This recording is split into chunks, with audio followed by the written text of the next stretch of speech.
اللہ نے قرآن میں کیا فرمایا؟ دیکھو ایک بڑی زبردست آیت ہے قرآن کی جس سے یہ بات اور اچھی طرح سمجھ میں آئے گی.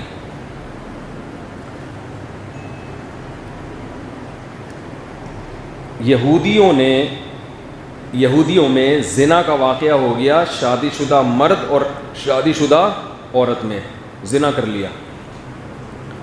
تورات یہ کہتی تھی کہ شادی شدہ مرد اور عورت اگر زنا کریں تو انہیں سنسار کیا جائے, پتھروں سے مار کے ہلاک کیا جائے. یہودیوں کا علماء کا جو ہے نا ٹینشن میں آ گئے یہودی علماء کہ یار اگر ہم پتھروں سے مار کے ان کو ہلاک کریں گے ہماری ویلیو کم ہو جائے گی. تو بڑا مسئلہ ہے, گنجائش نکالو. تو انہوں نے کہا کہ محمد صلی اللہ علیہ وسلم جو مدینہ کے سردار ہیں, بادشاہ ہیں, کیوں نہ ہم محمد صلی اللہ علیہ وسلم سے یہ والا کیس فیصلہ کروا لیں کہ بھئی اسلام کیا کہتا ہے اس بارے میں. چلو اسلام غلط ہے ان کی رائے میں, مگر اتنا غلط تو نہیں ہے نا, کبھی اسلام سے بھی کرا سکتے ہیں فیصلہ. کیا خیال ہے؟ اب آپ مجھے بتاؤ, اسلام سے فیصلہ کروانا عام حالات میں غلط کام ہے یا اچھا کام ہے؟ اچھا کام ہے نا. یہودیت سے کس کی طرف آ رہے ہیں؟ اسلام کی طرف. تورات سے کس کی طرف آ رہے ہیں؟ قرآن کی طرف. تو جب فیصلہ کروانے کے لیے آئے تو آپ صلی اللہ علیہ وسلم نے عبداللہ ابن عبد السلام رضی اللہ عنہ جو یہودی سے مسلمان ہوئے تھے, تورات کے بڑے عالم تھے, ان کو بلایا اور فرمایا کہ ان پر تورات کے حساب سے فیصلہ کرو, کیونکہ یہ اسلام کو نہیں مانتا, تورات کے حساب سے فیصلہ ہوگا. انہوں نے تورات منگوائی. جو یہودی عالم موجود تھا نا نبی کی محفل میں, اس سے آپ نے حکم دیا تورات کی تلاوت کرو. اس نے جب وہ آیتیں تلاوت کرنا شروع کی تو رجم والی آیتوں پہ ہاتھ رکھ دیا. کیا کر دیا؟ بولو. ہاتھ رکھ کے وہ آیت پی گیا. جیسے آپ سورہ فاتحہ پڑھ رہے ہوں, الحمدللہ رب العالمین الرحمن الرحیم مالک یوم الدین ایاک نعبد و ایاک نستعین ایاک نعبد و ایاک نستعین. اے اللہ ہم مدد صرف کس سے مانگتے ہیں؟ تجھ سے. یہ آیت آپ پی جائیں تاکہ آپ یا رسول اللہ مدد بھی کہہ سکیں, یا علی مدد بھی کہہ سکیں, یا غوث اعظم مدد بھی کہہ سکیں. تو آپ ایاک نعبد و ایاک نستعین کے بعد یہ سب کہہ سکتے ہیں کہ فلاں سے بھی مدد مانگنا جائز, فلاں سے بھی مدد مانگنا جائز. اب چونکہ لوگوں کو عربی نہیں آتی تو یہ پینے کی ضرورت نہیں ہے. آتی ہوتی اس آیت پہ کیا رکھنا پڑتا؟ ہاتھ. لوگ کہہ رہے ہو تو اللہ سے تو تم خود کہہ رہے ہو کہ اللہ مدد صرف کس سے مانگیں گے؟ تجھ سے مانگیں گے. تو یہودیوں نے کیا کیا؟ رجم والی آیت پر ہاتھ رکھے. عبداللہ ابن عبد السلام رضی اللہ تعالیٰ عنہ نے تورات کے حافظ تھے, یہ حافظ. جب اس نے یہ آیت پی گیا تو وہ سمجھ گئے کہ درمیان سے آیت پی رہے ہیں. انہوں نے فوراً وہاں سے اس کا ہاتھ اٹھایا. حدیث کے الفاظ ہیں فَإِذَا آیَةُ الرَّجْمِ تَلُوحُ, دیکھا کہ رجم والی آیت چمک رہی ہے, بالکل صاف لکھی ہوئی ہے. نبی نے حکم دیا ان کو رجم کیا جائے, مرد کو بھی اور عورت کو بھی. رجم سمجھتے ہیں نا؟ دیکھو اسلام میں شادی شدہ مرد کا زنا کرنا کتنا بڑا جرم ہے. اسلام کہتا ہے ان کو زمین میں گاڑ کے پتھروں سے مار کے ہلاک کرو, اور آج یہ زنا ہمارے معاشرے میں کتنا ہلکا ہو گیا. شادی کی بات کرو تو چیختے ہیں. میں جو شادی کے رٹ لگاتا ہوں نا, اس کی وجہ یہ ہے کہ اگر حلال پہ ذرا سی بھی پابندی لگی تو حرام کی طرف قدم جائے گا. اسلام اگر حرام پہ اتنی سخت سزا دیتا ہے تو حلال کے دروازے بھی چوپٹ کھولتا ہے. پھر وہ آپ حلال کے دروازے بند کر دیں اور حرام پہ وعیدیں سنائیں تو یہ تو لوگوں کو ایک مذہب مشکل بنا کے پیش کر دیا نا آپ نے. ایک آدمی کی بیوی 2 سال سے بیمار پڑی ہے, 4 سال سے بیمار پڑی ہوئی ہے, وہ اس کے قریب ہی نہیں جا سکتا, تو یہ کیا کرے گا 4 سال؟ یہ تو بھوک کی طرح ایک خواہش ہے جو انسان میں پیدا ہوتی ہے, اس کو ختم تھوڑی کیا جا سکتا ہے. کوئی جواب نہیں ہے ان باتوں کا. بس وہ عدل نہیں ہو سکتا, حقوق نہیں ہو سکتے, یہ نہیں ہو سکتا, وہ نہیں ہو سکتا, فضول زنا ہو سکتا ہے ان لوگوں سے, زنا ہو سکتا ہے, عدل نہیں ہو سکتا. گرل فرینڈ پر خرچہ کر دیں گے, بیوی بنا کے خرچہ نہیں ہو سکتا. اور ایک نئی ٹینشن آج کل معاشرے میں یہ آئی ہوئی ہے, اب تھوڑا تھوڑا نا لوگوں کا ذہن 2-3 شادیوں کی طرف آ رہا ہے, ہلکا ہلکا. تھوڑا سا مجھے محسوس ہو رہا ہے جو 10 سال پہلے میڈیا پہ بہت اس کو ایک دینداروں کی طرف سے اچھمبا بنا کے پیش کیا جاتا تھا, اب تھوڑا سا اس میں کمی آئی ہے, تھوڑا سا لوگ ایکسیپٹ کرنے لگے ہاں بھائی. لیکن ایک مسئلہ کھڑا کر دیتے ہیں, بھائی مزے کے لیے نہیں ہوتی شادی. شادی اسلام میں بولو نا مزے, کسی بیوہ سے کرو, کسی طلاق یافتہ سے کرو, گھر بسانے کے لیے کرو, وغیرہ وغیرہ. کلمۃ حق ارید بہ الباطل, بات صحیح ہے لیکن یہ بات کرنے والوں کے اکثر ارادے صحیح نہیں ہوتے. اس سے ان کا مقصد یہ ہوتا ہے کہ اگر کوئی 20-22 سال کی لڑکی سے کر رہا ہے نا کنواری, تو یہ غلط کر رہا ہے. مقصد ان کا یہ ہوتا ہے, حالانکہ اسلام میں یہ غلط بولو. ایک صاحب مجھے کہنے لگے اگر کوئی مزے کے لیے دوسری شادی کرتے ہیں مفتی صاحب لوگ آپ کا بیان سن کے, میں نے کہا اگر وہ حقوق ادا کرنے کا ارادہ رکھتے ہیں تو پہلی شادی بھی اگر کوئی مزے کے لیے کر رہا ہے لیکن اس کا ارادہ ہے کہ میں بیوی کے حقوق ادا بولو نا بھائی کروں گا, پراپر اس کو رکھوں گا, عزت دوں گا. ایسا نہیں ہے کہ جیسے زانی ایک گرل فرینڈ ایک انٹرٹینمنٹ کے لیے ہوتی ہے اور حقوق نہیں ہوتے. تو اگر وہ پراپر حقوق ادا کرے گا تو اگر وہ بالفرض مزے کے لیے بھی کر رہا ہے تو وہ بھی کر رہا ہے, وہ لڑکی بھی راضی ہے, تو تمہارے پیٹ میں مروڑ کیوں ہو رہا ہے پھر؟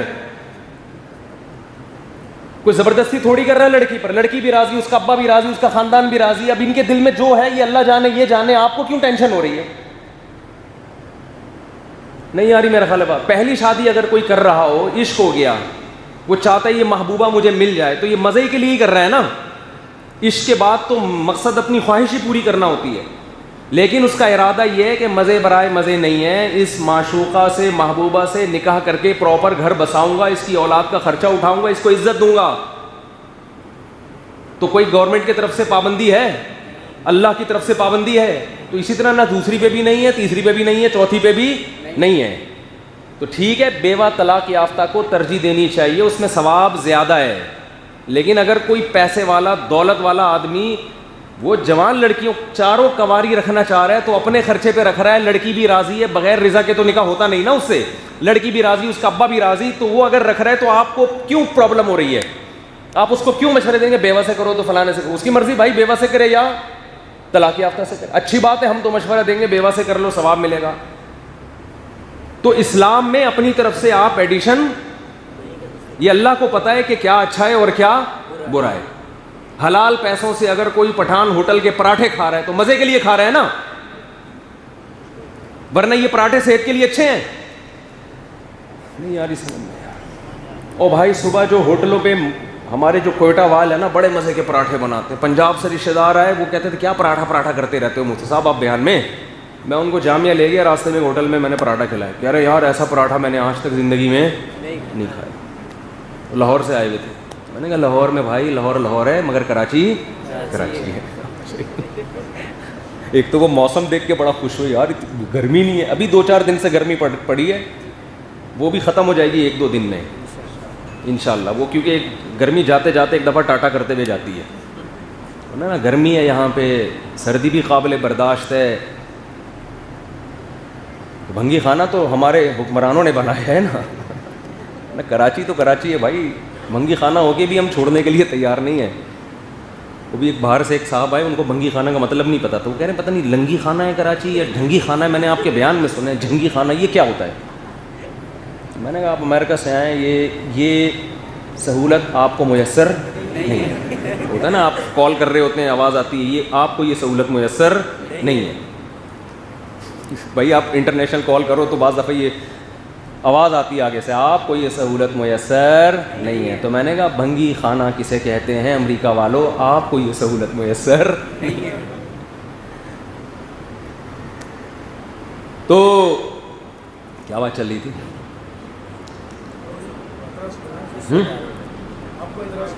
ہاں, تو اعتراض کیوں ہے آپ کو؟ ایک کے آگے چلتا ہوں. ایک صاحب مجھے کہنے لگے یہ بیواؤں سے شادی کرنی چاہیے کیونکہ اگر کنواریوں سے کریں گے تو بیوہ کہاں جائے گی بیچاری. میں نے کہا یہ دلیل تو الٹا کر لو تو بھی بنتی ہے, سب بیواؤں سے کریں گے تو کنواریاں کہاں جائیں گی.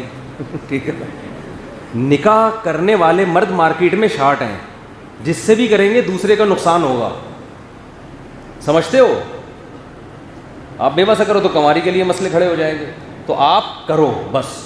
وہ لڑکی کے والوں کا کام ہے کہ آپ کو وہ بیوہ پہناتے ہیں, طلاق یافتہ پہناتے ہیں یا کوئی کنواری پہناتے ہیں, وہ بھی تو وہ آپ میں ایبلٹی قابلیت دیکھ کے فیصلہ کریں گے کہ بھائی یہ کنواری کے لیے بھیج رہے ہیں, ہم کیوں دیں اس کو, ہم اپنی کنواری کے لیے کوئی کنوارا دیکھیں گے. تو آپ خود ہی مجبور ہو کے بیوہ طلاق یافتہ کی طرف جاؤ گے, دوسری میں کوئی دیتا تھوڑی ہے اتنے آرام سے, کیونکہ آپ کے اندر ایک فالٹ پیدا ہو چکا ہے یار پہلے سے ہے اس کے نکاح میں. جب وہ ہے تو یہ ایک بہت بڑا فالٹ ہے کہ یار ایک بیوی پال رہا ہی ہے, تو اب دوسری اتنے آرام سے نہیں ملے گی. وہ آپ تلاش کرو, ان کا کام ہے نہ دینا. یہ فالٹ ہے نا بھائی. ویسے تو یہ خوبی ہے 4 بیویاں ہونا یا 3 ہونا, لیکن جب آپ مزید شادی کرو گے تو ان لڑکی والوں کے لیے تو یہ فالٹ ہے نا, ان کے لیے تو فالٹ ہے کہ ایک بیوی پہلے سے نکاح میں موجود ہے تو ہم کیوں دیں, ہم کسی کنوارے کو دیں. ان کے لحاظ سے یہ کیا ہے, فالٹ ہے. تبھی وہ دوسری پہ, تیسری پہ, چوتھی پہ اپنی اکثر کنواری نہیں دیتے, بھائی طلاق یافتہ دیں گے ہم, آپ بھی میرڈ ہیں تو میرڈ ملے گی. آپ کو جب کنواری دیں گے جب آپ میں چوتھی کے باوجود, تیسری کے باوجود کوئی سرخاب کے پر لگے ہوئے ہوں گے کہ یار چوتھی پہ بھی یہ بندہ کنواروں سے بہتر ہے, یا تیسری پہ یا دوسری پہ یہ کنوارے سے بہتر ہے, سمجھتے ہو, پھر دیں گے وہ. تو میں یہ عرض کر رہا تھا, یہ مثال میں اس لیے دے رہا ہوں کہ جیسے یہودیوں نے اپنے دین میں تحریفات کی ہے نا, تو یہ اس امت میں بھی گڑبڑ ہو رہی ہے. آج کل جدید طبقہ پروفیسروں کا یونیورسٹیوں میں پیدا ہو رہا ہے جو اسلام کو سرسری طور پہ پڑھ کے بہت بڑا فنٹر بن کے قرآن کی ہر آیت میں تعویل, اسلام کے ہر حکم میں گھمانا. اسلام میں 4 کی اجازت کا مطلب اجازت, کنواری سے کرو, بیوہ سے کرو, طلاق یافتہ سے کرو, آپ کی مرضی. اللہ نے آپ کو وسائل دیے ہیں تو آپ اچھی سے اچھی تلاش کریں, کوئی پابندی نہیں ہے. پابندی صرف ہے کہ حقوق سب کے برابر ہونے چاہیے. اور اس پہ اگر کوئی کہتا ہے مزے اڑا رہا ہے تو آپ کو اپنے, میں پٹھان ہوٹل کے پراٹھے کی بات کر رہا تھا, تو بھائی صبح ویسے پراٹھے کھانا ڈاکٹر یہی کہتے ہیں کہ نہیں کھاؤ, مجھے بھی منع کرتے ہیں صاحب پراٹھے چھوڑ دو, تو لیکن ہمیں ناشتہ اس کے بغیر مزہ صبح صبح یار ہاف فرائی انڈا ہو, چھولے ہوں, اور وہ والے پراٹھے ہوں جو ایسے کر کے نا یوں گھما رہا ہوتا ہے اس کو بار بار پورے توے پہ, بڑا والا توا, گھر میں وہ نہیں بنتا. مجھے ایک دوست میرے کہتے تھے کہ یار مصعب آپ کے اتنے گھر ہیں, آپ کو گھر میں ناشتہ نہیں ملتا. تو ان کو میں سمجھا رہا تھا, بات سمجھ میں نہیں آ رہی تھی. وہ میرے ساتھ جامعہ جانا شروع ہوئے, راستے میں ان کو میں نے وہ کھلانا شروع کر دیا. اس کے بعد وہ بھی گھر میں ناشتہ مل رہا ہے مگر کر نہیں رہے. میں نے کہا یہ میرے سوال کا عملی جواب ہے. کہہ رہے ہیں یار میری والدہ, وہ تو بیچارہ ان میرڈ ہے, کہہ رہی میری والدہ کہہ رہی گھر میں ناشتہ کیوں چھوڑ دیا, کہہ رہے وہ مزہ ہی نہیں آ رہا جو آ رہا. تو اب مجھے ایک بات بتاؤ, یہ پراٹھا تو صحت کے لیے نقصان دہ ہے بھائی, پھر بھی انسان کھا رہا ہے, اپنے خرچے پہ کھا رہا ہے, حلال ہے. آپ کہہ سکتے ہو جو چیز صحت کے لیے نقصان دہ ہے وہ تو حرام ہوگی نا. ارے صحت کو نقصان پہنچانا کیا جائز ہے اسلام میں؟ ناجائز ہے نا. تو بات یہ ہے کہ صحت کو نقصان ایسے نہیں ہوتا کہ کھایا اور ایک دم کچھ نقصان ہو گیا, تو اس کا پھر تلافی بھی ہو سکتی ہے. ایکسرسائز کرتا ہے آدمی, پراٹھے نکالتا ہے پھر جم جا کے, ٹھیک ہے نا, دوڑ لگاتا ہے, ایکٹیویٹی ہے وہ, تو پھر وہ نقصان اس کا کیا ہو جاتا ہے, وہ ختم ہو جاتا ہے, یہ کم ہو جاتا ہے بہت. ورنہ نقصان تو یہ پانی پینے میں بھی ہے جو کراچی میں آپ پی رہے ہو پانی. تو اسلام میں صحت کا نقصان کی وجہ سے جو چیز حرام ہوتی ہے وہ نقصان فوری ہو اور نظر آ رہا ہو وہ نقصان, اس نقصان کے لیے ڈاکٹروں کی تحقیق پر ایمان لانے کی ضرورت نہ ہو. ڈاکٹر تو بہت ساری چیزیں کہتے ہیں, بڑا گوشت بھی کہتے ہیں نقصان دہ. اب یہ تھوڑی کہ حرام ہو گیا بڑا گوشت.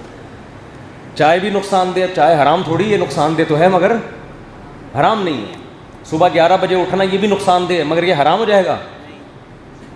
تو اب میں یہ عرض کر رہا ہوں کہ ایک آدمی صبح ناشتے میں پراٹھا کھاتا ہے مزے کے لیے, حالانکہ صحت کو نقصان بھی ہو رہا ہے, لیکن اپنے خرچے پہ کھا رہا ہے. نہ پراٹھے کو کوئی اعتراض ہے کہ مجھے کیوں کھا رہے ہو.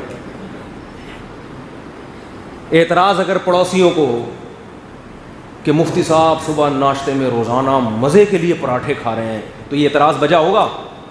میں کہوں گا نہ مجھے ہے نہ اس پراٹھے کو اعتراض ہے. تو تمہیں اعتراض اس لیے ہے کہ تمہیں یہ پراٹھا میسر نہیں, یا تمہارا پیٹ ہضم نہیں کر رہا ہے اس کو, اس لیے اعتراض ہو رہا ہے. تو اسی طرح اگر کوئی میرے بھائی 4 شادیاں کر رہا ہے, خوبصورت لڑکیوں سے کر رہا ہے, اس کی نیت ہے گھر بسانے کی, تو اگر وہ کر رہا ہے کم عمر لڑکیوں سے کر رہا ہے, نہ ان لڑکیوں کو اعتراض, یہ وہ پراٹھا ہو گئی نا, نہ ان پراٹھے کو اعتراض ہے, نہ اس پراٹھا کھانے والے کو اعتراض ہے, پھر فلاں بزرگ کو اعتراض, فلاں محلے والے کو اعتراض, فلاں بیوی کو اعتراض ہو تو سمجھ میں آتا ہے, اس پہ سوکن آ رہی ہے, اس کا اعتراض بجائے پڑوسیوں کو اعتراض کی, یہ سوائے اس کے کہ جہالت ہے اور کچھ بھی نہیں ہے. تو اس لیے فنٹر مت بنو. اسلام نے جو دائرہ کھینچا ہے نا, دیکھو 2 انتہائیں ہیں, ایک انتہا رہبانیت کی طرف لے کے جاتی ہے آپ کو, اور ایک انتہا اباحت پسندی کی طرف, لبرلزم کی طرف لے کے جاتی ہے. لبرل لوگوں کے ہاں اتنی آسانیاں ہیں کہ نکاح کے تکلف کی بھی ضرورت نہیں ہے. ویسے وہ تقریریں کرتے ہیں کہ یہ مولانا لوگ کم عمر لڑکیوں, بعض علماء نے کی ہے نا, تو شادیاں کرتے ہیں اور یوں کرتے ہیں, خود کیا کچھ کرتے ہیں رات کی تنہائیوں میں, کتنی لڑکیوں سے دوستیاں لگاتے ہیں, اس پر ان کو کوئی اعتراض